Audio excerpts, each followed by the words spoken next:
Muy bien, Ignacio. Muchas gracias por estar aquí hoy. Nada, gracias a ti, hombre. Muy bien. Quería empezar preguntándote algo muy sencillo, ¿cuál es tu trayectoria profesional? ¿Ha sido tu trayectoria hasta el día de hoy?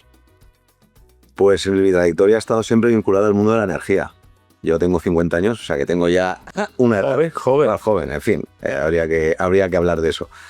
Pero yo empecé por casualidad en el mundo del trading de commodities. Entré en una empresa que se llama Hidrocantábrico, que ya ni siquiera existe, que estaba en Asturias, la empresa energética asturiana. Y yo, según salí de la universidad, me pusieron a hacer trading, a comprar carbón, que aquella se compraba carbón extranjero, se liberalizaba el sector eléctrico, que traíamos carbón de Sudáfrica, de Polonia, de Rusia, y de Colombia y por ahí.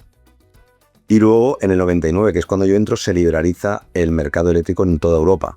Hasta el 99 había sido un mercado regulado, que la gente tenía sus centrales y te decían cómo despacharlas y tal. En el 99 empieza a ser un mercado con lo que eso conlleva de riesgos de mercado, de optimizar las centrales y demás. Como estaba aquello abriéndose, pues las empresas europeas buscaban gente joven que tuviera algo de experiencia. Yo tenía un año, pero bueno, tenía un año que era mucho más de lo que tenía casi nadie y además era joven y podía moverme. Con lo cual me fui a Alemania a trabajar a RW Trading, que es una empresa muy grande alemana de electricidad. Eran en aquel momento la más grande y tenía un departamento de trading que empezaba a hacer lo mismo que se hacía en toda Europa. Y entonces ahí estuve haciendo electricidad. Luego volví a España con Unión Fenosa, que estaba montando una mesa de trading europea y me pilló para llevar esa mesa.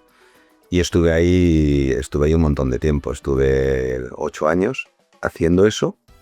Y luego empecé a compatibilizar la parte de trading de electricidad con la parte de trading de productos de sostenibilidad, con los créditos de carbono del protocolo de Kioto cuando surge Kioto en 2007. Ya te estoy hablando de 2007, estamos en el 25. Y ahí había una fase que empezamos a negociar créditos de carbono que te permitían cumplir con tus obligaciones de contaminación. Fenosa era una empresa que contaminaba un montón, tenía mucho carbón y tenía que comprar créditos en mercados internacionales. Entonces ese negocio creció mucho y todas las casas de trading quisieron meterse en ese negocio. Y entonces yo me contraté una casa de trading que no sé si le puedo decir ahora, pero era la empresa rusa de gas, Gazprom.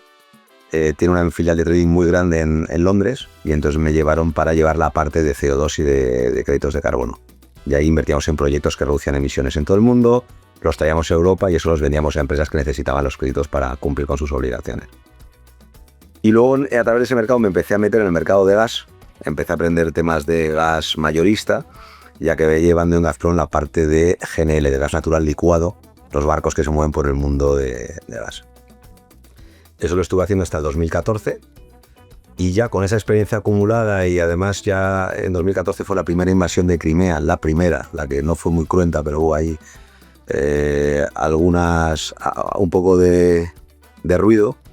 Yo vendía mucho en Asia, entonces los asiáticos empezaron a dejar de comprar a Gazprom. Gazprom quiso llevar a todo el mundo a San Petersburgo. Conclusión, que yo me vine de Londres y monté una empresa de trading en Madrid. Y entonces lo que hacíamos era trading de todo lo que yo había hecho hasta ese momento, que era gas, electricidad y CO2. Monté esa empresa de trading, la verdad es que nos fue fenomenal. Y se la vendí a un grupo portugués, que es el grupo Sonae, que es un grupo enorme, multinacional con presencia en un montón de países y sectores. Y a raíz de ahí lo que me quedé una vez vendido, después de un plazo que tenía que estar con ellos, dándoles la continuidad empresarial a los clientes y demás, pues monté una empresa que se dedica un poco a la asesoría en todos estos temas. Yo sigo haciendo trading de gas, electricidad y CO2 para la empresa, para industrias, no para particulares, pero para empresas que necesitan gas y producir electricidad y necesitan derechos. Y luego tengo una empresa que se dedica específicamente al cálculo de la huella de carbono. No de empresas muy grandes que las hacen solas, los Endesas, los Repsoles los hacen solos, pero para empresas más pequeñas que además van teniendo obligaciones de reportar la huella de carbono. Hay un real decreto que ha salido hoy que obliga a un montón de empresas a registrar su huella en un registro que tiene el Ministerio de Transición Ecológica habilitado al efecto. Entonces, restaurantes, bares, hoteles, seguramente este sitio dentro de poco tendrá que calcular su huella de carbono. Te dan un sello, que es el sello Calculo, que al final calcular la huella de carbono pues es los consumos energéticos que tienes por un factor de emisión que tiene cada energía. Se registra en Miteco, se les da posibilidades para descarbonizar y reducir su huella de carbono, y la que no se puede reducir o eliminar, porque es imposible, porque un poco de huella de carbono siempre queda, la compensas con algún crédito internacional que hayas podido generar en ese sistema. Entonces, eso lo hacemos para empresas que licitan con la administración, ya es obligatorio porque te dan puntos, con lo cual si tú estás en un concurso público y hay una cláusula que te dan 1 o 2 o 3 puntos por tener algún sello, vas a querer calcular tu huella. Y lo hacemos para producciones cinematográficas también. Para conseguir dinero de subvenciones del Instituto del Cine necesitas un plan de sostenibilidad. Entonces nosotros ayudamos a hacer ese plan de sostenibilidad y luego hacemos que se cumpla durante todo el proceso de la producción. Eso es lo que he hecho hasta ahora. Solo. A partir de ahora solo. A partir de ahora veremos. Muy, muy interesante. Y quería preguntarte, tengo una duda, que tu sector lo conoce, verdaderamente cuál es el impacto del hombre en lo que es a nivel global el cambio climático. Es muy pesa mucho verdaderamente. Sí, porque tengo esa duda, ¿no? Si la acción del hombre es porcentaje muy elevado de lo que representa el cambio climático, el CO2 a nivel global. Creo que tú sí lo sabrás, ¿no? Pues la respuesta corta es no lo sé. Yo no soy meteorólogo ni soy científico, yo soy licenciado en Derecho y Empresariales, o sea que nada, de todo este tema no lo sé. Lo que ocurre es que hay una comunidad científica y hay un panel de Naciones Unidas de cambio climático que ha llegado a unas conclusiones, y las conclusiones que llega esta gente, que yo no soy, yo es que no puedo hacer challenge de esto porque no tengo los medios para hacerlo, pero hay unos determinados científicos que son, al parecer mayoría, que han dicho que el CO2 emitido por las actividades económicas del hombre es el causante en una medida importante del cambio global que estamos viviendo.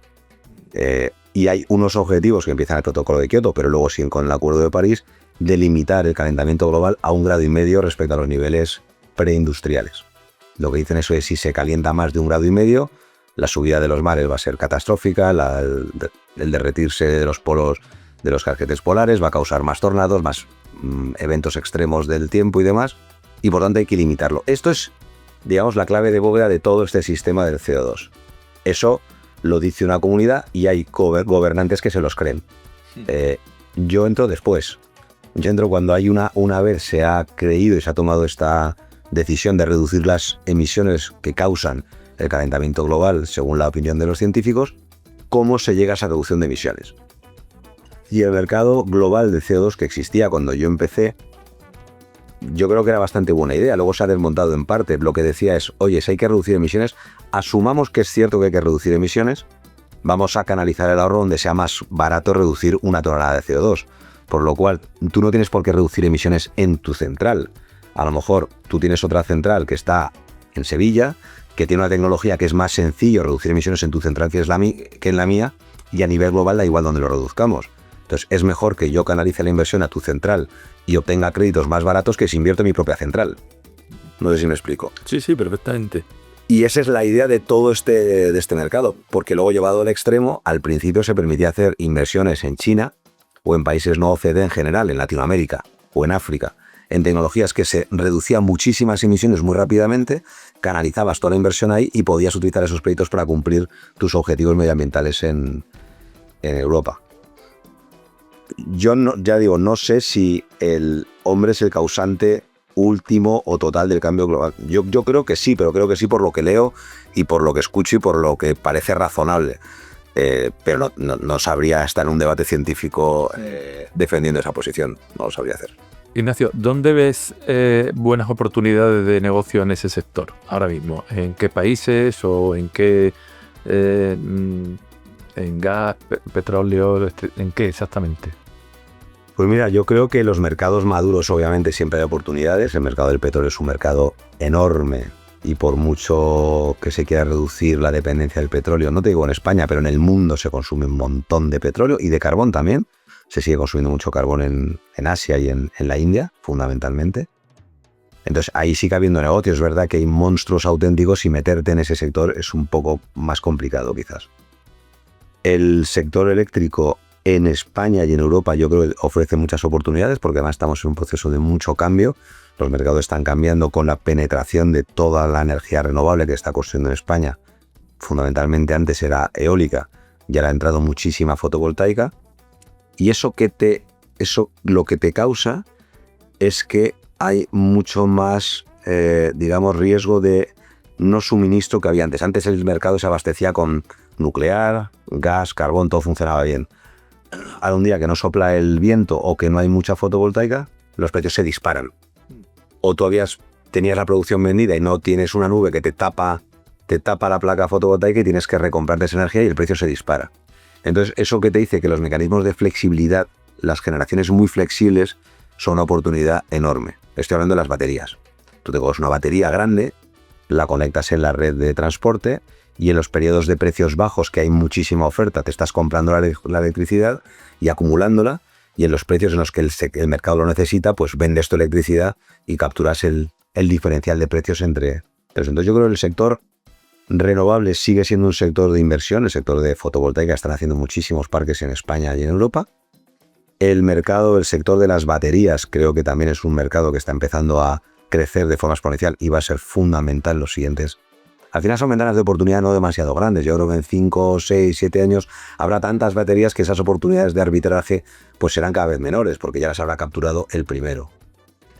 Y luego todo lo que tiene que ver con la descarbonización, aunque esto lo digo quizás un poco menos convencido que hace un año, porque hasta la victoria de Trump parecía que la agenda verde en España y en Europa avanzaba con mucha fuerza. Desde la victoria de Trump, que ha desmantelado esas políticas en Estados Unidos, en Europa también se mira de reojo, porque al final la descarbonización, que supongo que también es el sentido de tu pregunta inicial de realmente somos los causantes, la descarbonización tiene un coste alto, muy alto, y es lo que no se le explica a la gente. Si realmente tomas la decisión de reducir las emisiones de CO2, tienes que estar dispuesto a pagar por eso, y es muchísimo dinero. Entonces en Europa están un poco girando esas políticas de descarbonización, pero aún así todavía están pagando mucho por ejemplo, los gases renovables. Yo creo que el sector del biometano es un sector que va a tener un desarrollo enorme en los siguientes 5 a 10 años. El biometano es gas natural igual que el gas natural, lo que pasa es que en vez de pincharlo de una bolsa que está en el subsuelo, lo produces a través de residuos o desechos, ya sean urbanos, ya sean de las aceitunas, ya sean de purines de residuos ganaderos. Entonces ese gas reduce las emisiones de efecto invernadero y entonces tú lo puedes inyectar en la red, se confunde con el gas natural, pero tienes un papel, una garantía de origen que te garantiza que eso ha reducido emisiones y eso se está pagando mucho en Europa. Y yo creo que se va a pagar cada vez. Entonces yo diría que energías renovables y electricidad siguen siendo un nicho de mercado bueno. Smart Meeting